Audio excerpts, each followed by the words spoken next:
आज मैं पौराणिक कथाओं में एक और पौराणिक कथा जो हनुमान जी के जीवन से जुड़ी है आप लोगों के लिए लाया हूँ। इस कथा का शीर्षक है कि हनुमान जी को पंचमुखी अवतार क्यों लेना पड़ा, और इसी कथा में आपको ये भी बताऊंगा कि मकर ध्वज कौन था। तो आइए शुरू करते हैं हनुमान जी की एक और कथा। जब लंका में भयंकर युद्ध चल रहा था और युद्ध अपनी अंतिम चरण में पहुंचा हुआ था, रावण की सेना और उसके पुत्रों भाइयों का लगभग खात्मा हो चुका था और राम रावण का युद्ध चल रहा था, तो रावण को आभास हुआ कि वह अब युद्ध में राम भगवान श्री राम से परास्त हो जाएगा और उसका अंत हो जाएगा। तो ऐसे समय में भी उस कुटिल राक्षस को एक नई युक्ति सूझी। उसको याद आया कि पाताल लोक में अहिरावण है जो उसके बुलाने पर तुरंत भूलोक में आ जाएगा और भगवान राम को जरूर संकट में डाल पाएगा।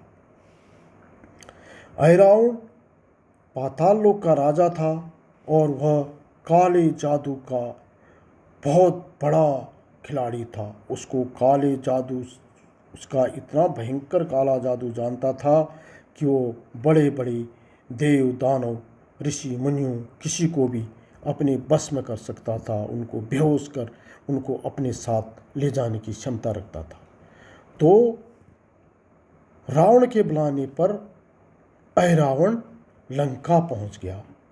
जब दिन का युद्ध समाप्त करने के बाद रात्रि में भगवान श्री राम और लक्ष्मण अपने शिविर में विश्राम कर रहे थे, तो रावण के कहने पर अहिरावण उन दोनों भाइयों को अपने काले जादू के बस में करके पाताल लोक ले गया।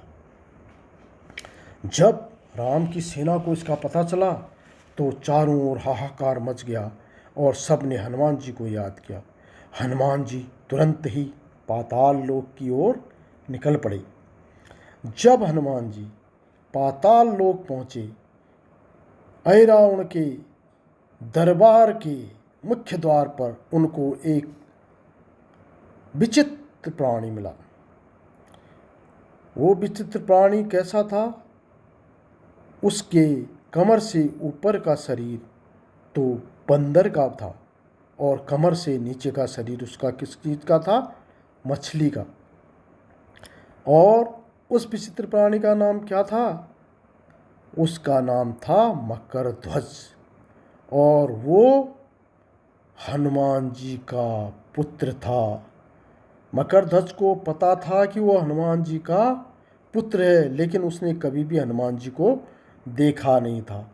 अब आप कहेंगे कि हनुमान जी ने तो कभी शादी नहीं की, हनुमान जी तो आजन्म कंवारे थे, वो तो बाल ब्रह्मचारी थे, लेकिन हनुमान जी का ही पुत्र मकर ध्वज था। कहानी ऐसे है, इसमें एक और कहानी जुड़ी है। जब हनुमान जी लंका दहन करने के उपरांत अपना शरीर को आराम देने और पूंछ को बुझाने के लिए समुद्र में गए, तो वहाँ उन्होंने जैसे ही पूंछ समुद्र में डाली तो उनके मुंह में जो पसीना हुआ था, गर्मी से जो तपिश से लंका दहन के वक्त, उसकी कुछ बूंदें समुद्र में गिर गई और वहीं पर उस में से कुछ बूंदों को एक मछली निकल गई। अब हनुमान जी के पसीने की बूंदों को निकलने के कारण वो मछली तुरंत ही गर्भवती हो गई। जब वो मछली गर्भवती हुई, उसके कुछ दिनों बाद अहिरावण के रसोइये उसको पकड़ के ले गए और अहिरावण की रसोई में उसका भोजन तैयार करने की तैयारी करने लगे। जब उस मछली को मारा जा रहा था तो उसके पेट में से एक विचित्र सा बच्चा निकला। अहिरावण को बताया गया उस बच्चे के बारे में, तो अहिरावण ने उस बच्चे को बोला कि हम इसका पालन पोषण करेंगे। अहिरावण ने उस बच्चे का पालन पोषण किया और बड़ा होके वो बड़ा बलशाली बना और उसको अहिरावण ने अपने दरबार का रक्षक नियुक्त कर दिया। अब वो बच्चा कैसा था? उसका आधा शरीर तो आपको पता है कि बानर का था और आधा मछली का था, क्योंकि वो मछली से पैदा हुआ था और हनुमान जी के पसीने से पैदा हुआ था।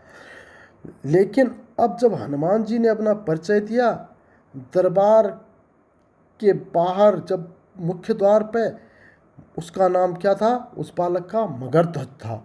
मकरध्वज, जो कि हनुमान जी का पुत्र था और जानता था कि वो हनुमान जी का पुत्र है, लेकिन हनुमान जी नहीं जानते थे कि उनका कोई पुत्र है। लेकिन मकरध्वज बहुत बड़ा कर्तव्यपरायण था।